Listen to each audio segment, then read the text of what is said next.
Welcome to the Explore Global Health podcast. I'm Dr. Rob Murphy, Executive Director of the Havey Institute for Global Health here at Northwestern University Feinberg School of Medicine. A quick look at the bio on Dr. Sandi Lam's Twitter account paints a compelling snapshot of who she is. The text actually says, MD, MBA, Professor of Neurosurgery at Feinberg School of Medicine, Chief of Pediatric Neurosurgery at Lurie Children's Hospital, Health Services Research, Innovation, and Third Culture Kid.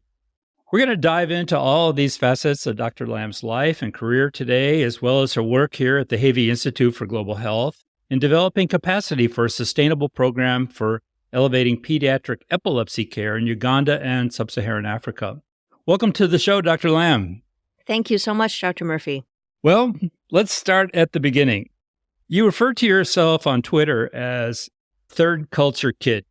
Can you explain that to me and what your upbringing was like? I'm Canadian and I grew up in Hong Kong, but now I'm a pediatric neurosurgeon working in the United States. So I'm based out of Chicago. And I think for anybody who has grown up in a certain culture and moved somewhere else and lives in a different language or a different culture than what you were used to as a child, that's what I understand to be a third culture kid of sorts. And that gives interesting perspectives, right? So that causes a lot of soul searching for where do I belong in the world? Where do I fit in? What are my contributions to society going to be? And that can be difficult, but that can be very freeing and very challenging. So being a child and not looking like everybody else can be difficult, but I had both experiences. When I grew up in Hong Kong, it was generally homogeneous. Everybody had black hair and dark eyes and looked like me. And when I moved to the United States, I became somebody who was visibly in the minority. And that has evolved a lot over the past few decades with really celebration of diversity and recognition that diversity and inclusion actually makes everything stronger in the world, in business, in corporations, in thinking. Let's talk about your undergraduate years. You received your undergraduate and your medical degree from Northwestern University, a true wildcat, but you didn't go right from undergraduate to medical school. You were a political science major in undergrad and worked in tech transfer consulting and the startup field. Tell me about that part of your life before you switched to medicine. That was the most fun I've ever had, and that taught me a different perspective. In medicine, we tend to be conservative in training and thinking, and there are frameworks in which we are operating and coming up with diagnoses and treatment algorithms. In thinking about business and developing strategies and bringing products to consumers and how that looks, a lot of it is very creative. And that was amazing in my 20s in terms of thinking about a local community and in thinking about a global community. So I worked at a startup that sold high-end Japanese consumer tech, and our customers were from all over the United States and all over the world. So we would take off the Japanese operating system of a Japanese personal computer, and we would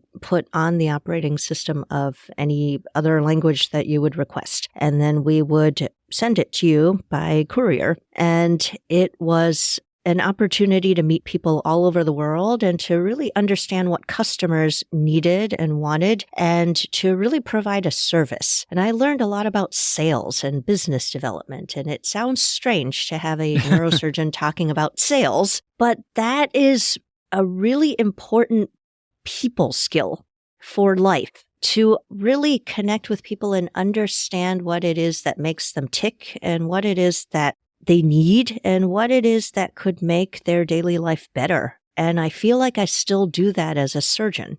Where did your MBA come in? Was that before you went to medical school?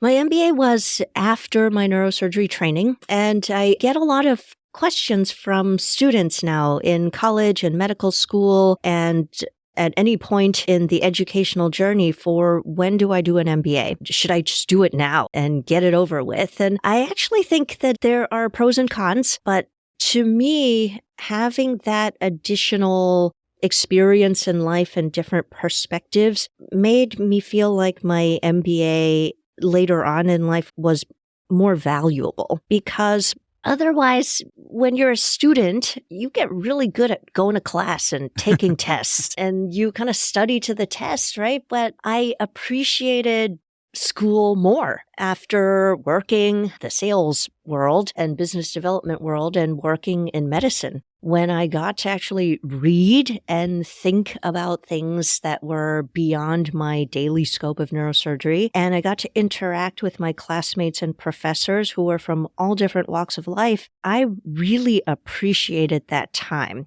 And I appreciated those connections that I had with really motivated, bright, curious people. And I feel like I got a lot more out of business school than I would have as a professional student earlier on in my educational career. Oh, that's a great perspective. Moving on, your path to becoming a neurosurgeon was also not a straight one. So when did your career in medicine happen and what drew you into neurosurgery in particular? This was about, over 20 years ago in medical school and in early residency. I wanted to help people. And that sounds a little cliche, but I felt like I understood that motivation better after selling things to people for some years, that I felt like I knew how to make a living, that I could put food on the table because I could do sales of any sort and I could get a job. So I felt like my choice to go into medicine was something that was going to be a sustainable reason for why I did this every day. And that helped shape my perspectives in training. I first matched into orthopedic surgery because I was an athlete in high school and college, and I thought that that made a lot of sense, that I wanted a very practical way to fix things and help people get better. And I realized after my first 2 years in surgical training that there was something that was very compelling about the acuity of neurosurgery, that there was still a lot of fixing with our hands, but that connection with people during a very difficult time in their lives and being a full service doctor, if you will, for critical care and brain and spine pathologies was something that I felt like if I was going to spend years in training, that was worth it to me. So I actually switched from orthopedic surgery to neurosurgery after my second year of training. A lot of that in those days was general surgery and really a lot of surgery training and overlap. So I don't feel like I lost time. I don't feel like there was anything wasted in any way. And I get that question a lot. I feel like if life is an adventure and we are sponges and getting experiences, then everything that we see should be something that is of value. And I learned a lot about bones, and I learned a lot about people and working in a hospital. And I also met my husband, who is an orthopedic surgeon. So those were very valuable lessons in terms of my early surgical training. And I'm really glad that I met the neurosurgeons who inspired me and enticed me into this field, because it gave me a lot of opportunities to think about the world and think about life and think about impact that we can have with our fellow human beings. Well, I think this is a very important point for many of our listeners. The fact that you can take this kind of unconventional path. Thank you for sharing that with us. Let's switch over now to your niche specialty. You become a world-renowned specialist in the area of epilepsy surgery and neurovascular surgery. Can you tell me about the patients you treat and some of the leading edge surgeries that you perform at Lurie Children's? They are both very niche type of specialties where pediatric neurosurgery is already a relatively smaller subspecialty within neurosurgery. There are just over 200 board-certified pediatric neurosurgeons in the United States, and there are over 3,000 neurosurgeons for adult in general and pediatric neurosurgery combined. So we tend to serve a relatively large population per pediatric neurosurgeon.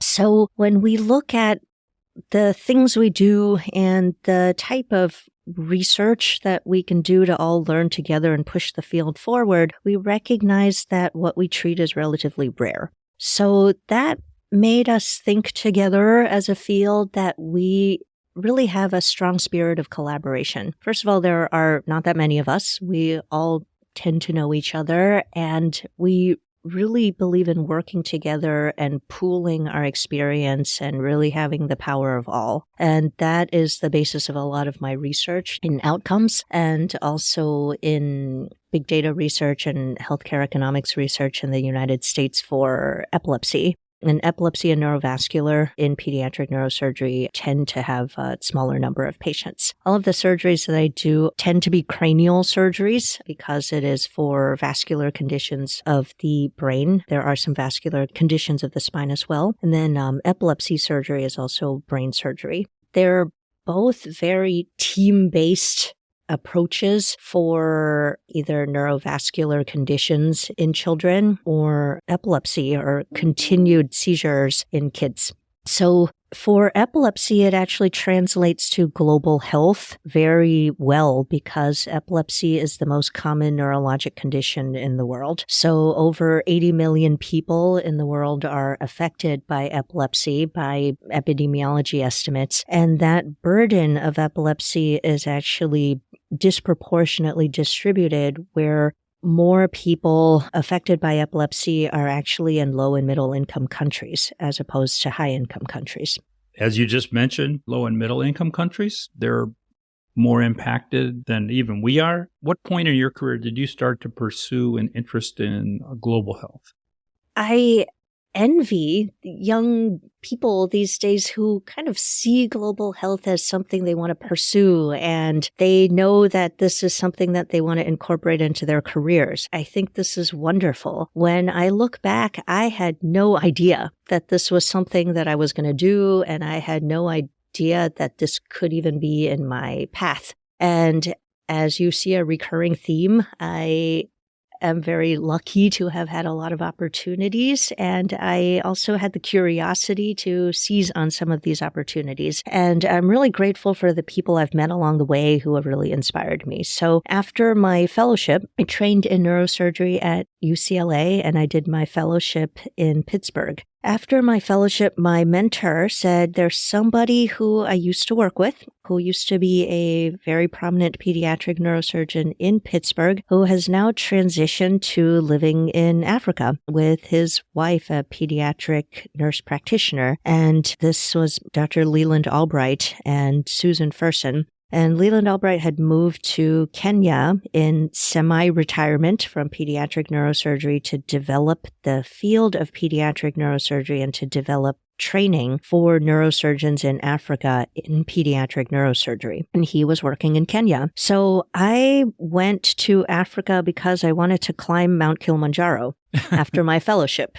And that was actually why I was there. And I emailed Dr. Albright and said, I want to visit you. I heard we would get along and I would love to volunteer my services in any way. And that was actually how I met Dr. Albright and how I got involved in global neurosurgery. I really didn't know. I thought I was climbing Kilimanjaro. And I visited Dr. Albright at his hospital in Kijabe, Kenya. And I worked with him and his team of Kenyan neurosurgery residents and nurses and staff in the operating room and administrative staff. And I found something that was amazing. I thought that what I got from this visit was way more than anything that I contributed. And I felt like even though I donated my time and services in pediatric neurosurgery, what I learned from these amazing, resilient, smart, motivated gentle, kind people was something that was much bigger than everything that I had worked towards. And Dr. Albright asked me at the end of my visit if I would commit to coming back every year. And for anybody who's met Dr. Albright, you would understand that he is not somebody you say no to. So I said yes. And we are 12 years in from that time, and I have gone back essentially every year, at least once, to that site in Kenya. And then now the people that I worked with and helped train have actually moved over to Uganda, to Cure Uganda Hospital, and have become the medical director and the head of clinical research in neurosurgery there. And I've formed collaborations with them. And that is all because of people and relationships. Let's talk a little bit about Uganda. You have a grant from the Havey Institute to help develop capacity for a sustainable program to elevate pediatric epilepsy care in Uganda. Can you talk about this grant and the work about that? First of all, thank you so much for this grant, and thank you so much for the funding and support, because this is really important work in so many ways. The first is because it is for epilepsy, which has a huge global burden. And the World Health Assembly several years ago had passed a resolution calling for coordinated efforts in epilepsy care to really elevate and focus on care for people with epilepsy all over the world. So the Cure Uganda site is actually populated by neurosurgeons that I had worked with in Kenya, who actually are Ugandan by nationality, and were able to go back to Uganda and be at this wonderful pediatric hospital that is a subspecialty neurosurgery hospital for children in Mbale, Uganda. So there is a wonderful story of reverse innovation of pediatric neurosurgery in sub-Saharan Africa by Dr. Benjamin Worf, who is now at Boston Children's. He had originally been in practice in Kentucky and had become a missionary pediatric neurosurgeon, and the site that he was in practice at was Cure Uganda Hospital, which was mainly a pediatric orthopedic hospital. He used the endoscope, the flexible endoscope, in a way that really taught us a lot about treating hydrocephalus. And there is a lot of hydrocephalus in that region of the world, from perinatal infections and from congenital neurotube defects like spina bifida. So Dr. Worf from Uganda had performed thousands of endoscopic third ventriculostomies and choroid plexus cauterization with the flexible neuroendoscope, and showed that the outcomes achieved by using endoscopy were very good and very encouraging, and offered an alternative to treating hydrocephalus that could preclude, for many people, the placement of hardware.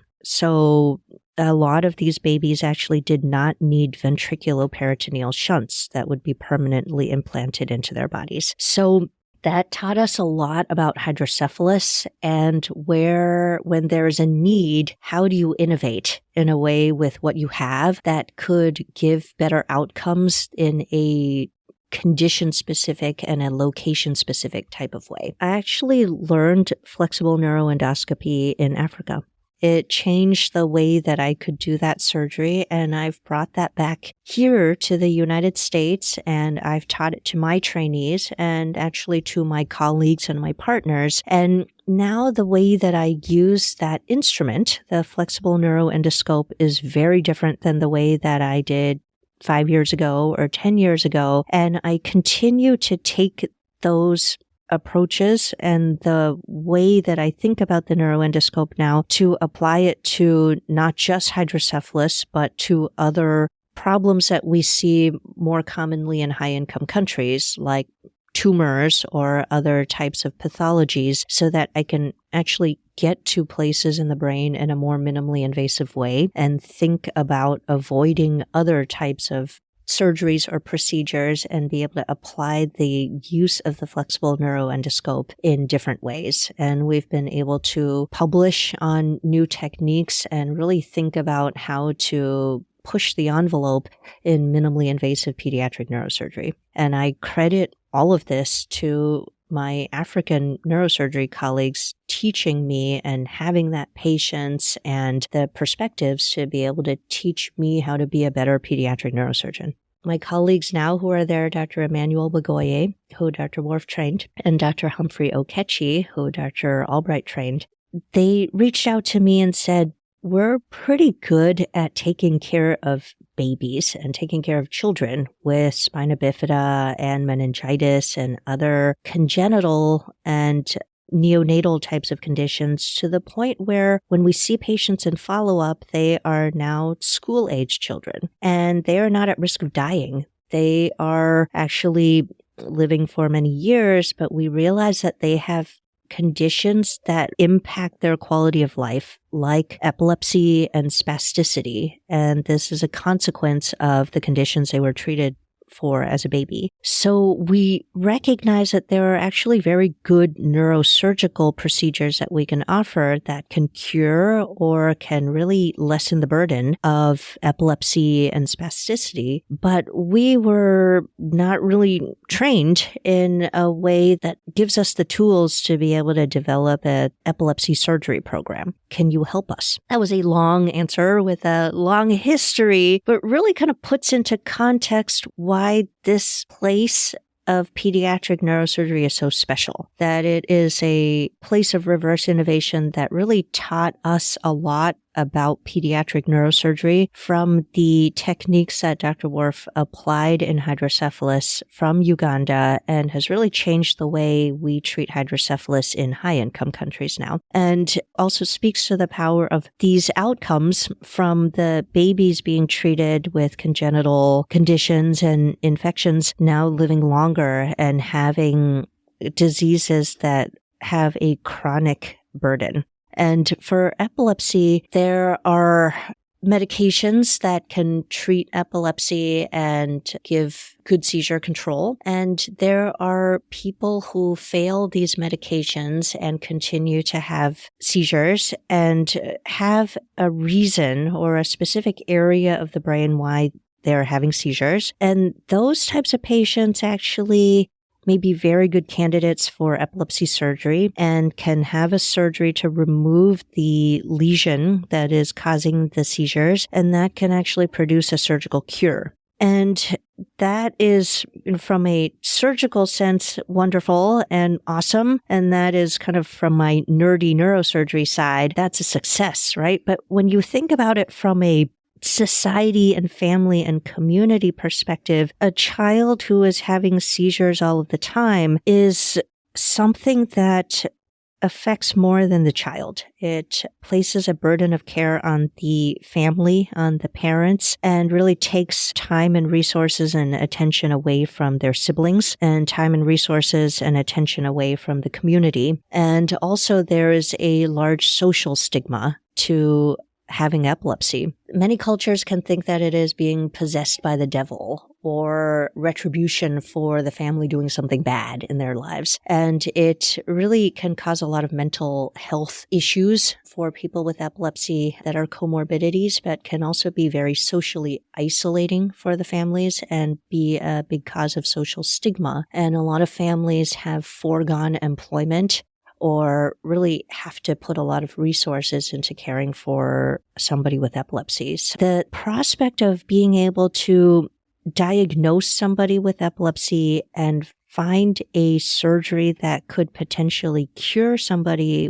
of seizures is life-changing for the patient and for the family and for the entire community. And that's why I think epilepsy is beyond a diagnosis and one illness. It's a way to really think about how we can make an impact across a community. And working with my colleagues in Uganda to teach them and their entire team how to make that diagnosis and how to treat people with epilepsy and how to choose people who can really benefit from epilepsy surgery and be cured from their seizures is something that I think is very powerful, and I hope that we can make sustainable so that we can make an impact on generations to come. Yes, I think so. It's clear that in these low and middle income countries, particularly sub-Saharan Africa, which I'm most familiar with, but other places too, that there's a definite shortage of surgeons. Can you tell me about the shortage, how bad it is, and how you are helping to address the issue?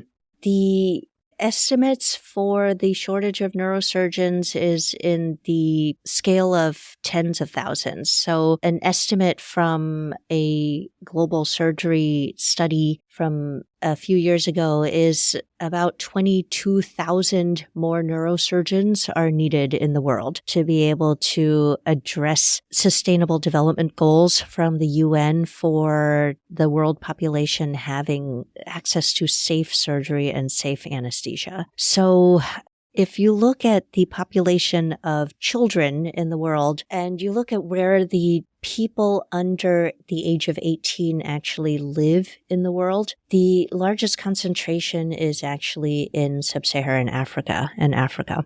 It is not actually in high-income countries. So if you look at where I practice in Chicago, the proportion of people who are pediatric age range is actually about 30-something%. If you look at sub-Saharan Africa, the proportion of people who are in the pediatric age range is over 50%. So the young people in the world who need pediatric neurosurgeons, if they need a neurosurgeon, are actually in low and middle income countries. So I see that as a moral obligation and a professional obligation as a pediatric neurosurgeon to think about how to actually get the care to the people who need it most. And that can be in different ways. I have a specific skill set that I can share, and that is something that I can either go to the places in the world that need pediatric neurosurgeons, or I can collaborate with people who are neurosurgeons or general surgeons and have the ability to get those technical skills and that knowledge and that know-how and that approach and take care of kids where they live. And that is a model that we are using now, is how do you work with colleagues around the world to build capacity and to work towards sustainability. And I guess if you think about the teach somebody to fish versus fish for them, this is really kind of working on how do we think about getting a lot of fish together in different ways with different approaches and different strategies and different skill sets, and really think about how do we do that better altogether. And I've shared stories of reverse innovation and going there and working on the ground together, or thinking about developing ways where we can really share knowledge and skills as a team in education and sustained collaboration together. Absolutely. Let's switch to talk about what the COVID-19 pandemic did to your projects. We actually had a fairly smooth transition into the pandemic. We didn't obviously travel very much, but we had trained enough people that our projects didn't slow down. Our NIH program officers thought it would be really impacted, and actually we didn't see it. But what was your experience with the pandemic? I agree with you, Dr. Murphy. I think the COVID-19 pandemic taught us a lot, and it really opened my eyes to what we can do together. And the pandemic made Zoom and other online forums a lot more commonplace and made it more mainstream. And in collaborations for teaching epilepsy care and transferring knowledge and skills, it worked really well. When we thought about how to teach epilepsy care, I thought that we would have to travel there and work in person. And when we all had to pivot into virtual forums, the people that I work with in Chicago stepped up and became very creative. Eric Padilla, who runs our epilepsy monitoring unit, actually runs an apprenticeship program for training EEG technicians to do neurodiagnostic services. And he said, you know what?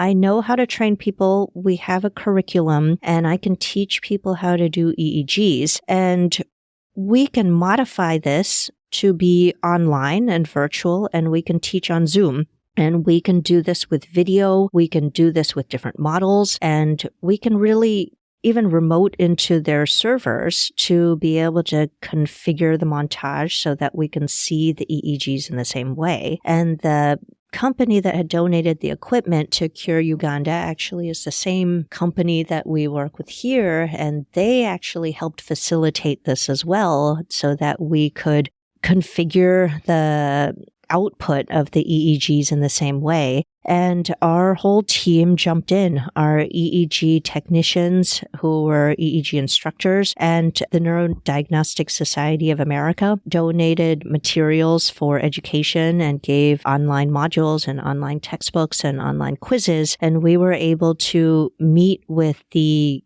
team at Cure Uganda twice a week on the Zoom online forum and actually teach them how to do EEGs throughout the entire pandemic. And we were able to modify our in-person apprenticeship model into a virtual remote learning type of format. And in doing so, we've been able to teach 10 doctors in Uganda how to do EEGs, how to interpret them, and how to put that together with imaging of patients and work up a case so that we can identify who would be a good candidate for epilepsy surgery. And we would have never thought to be able to do this all online, virtually 10 years ago. And I think the pandemic made it so that we were able to think of Zoom and virtual learning as more of the norm, so that it really changes the way that we think about helping develop capacity. And I see this as a very scalable model for medical teaching, for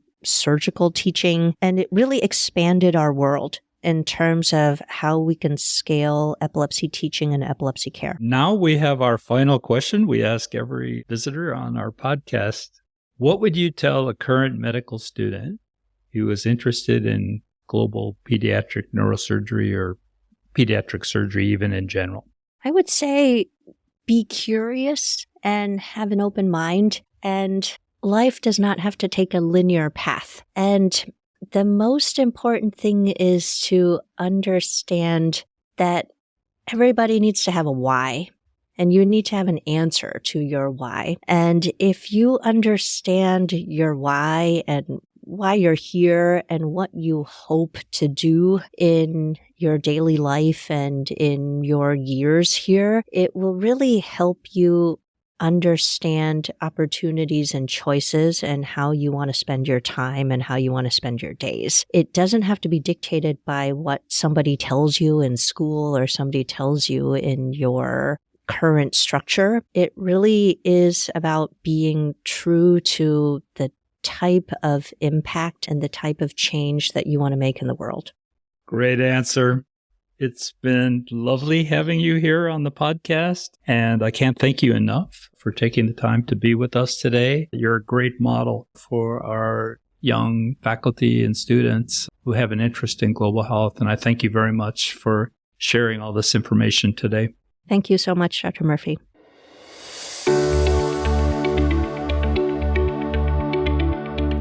Follow us on Apple Podcasts or wherever you listen to podcasts to hear the latest episodes, and join our community that is dedicated to making a lasting positive impact on global health.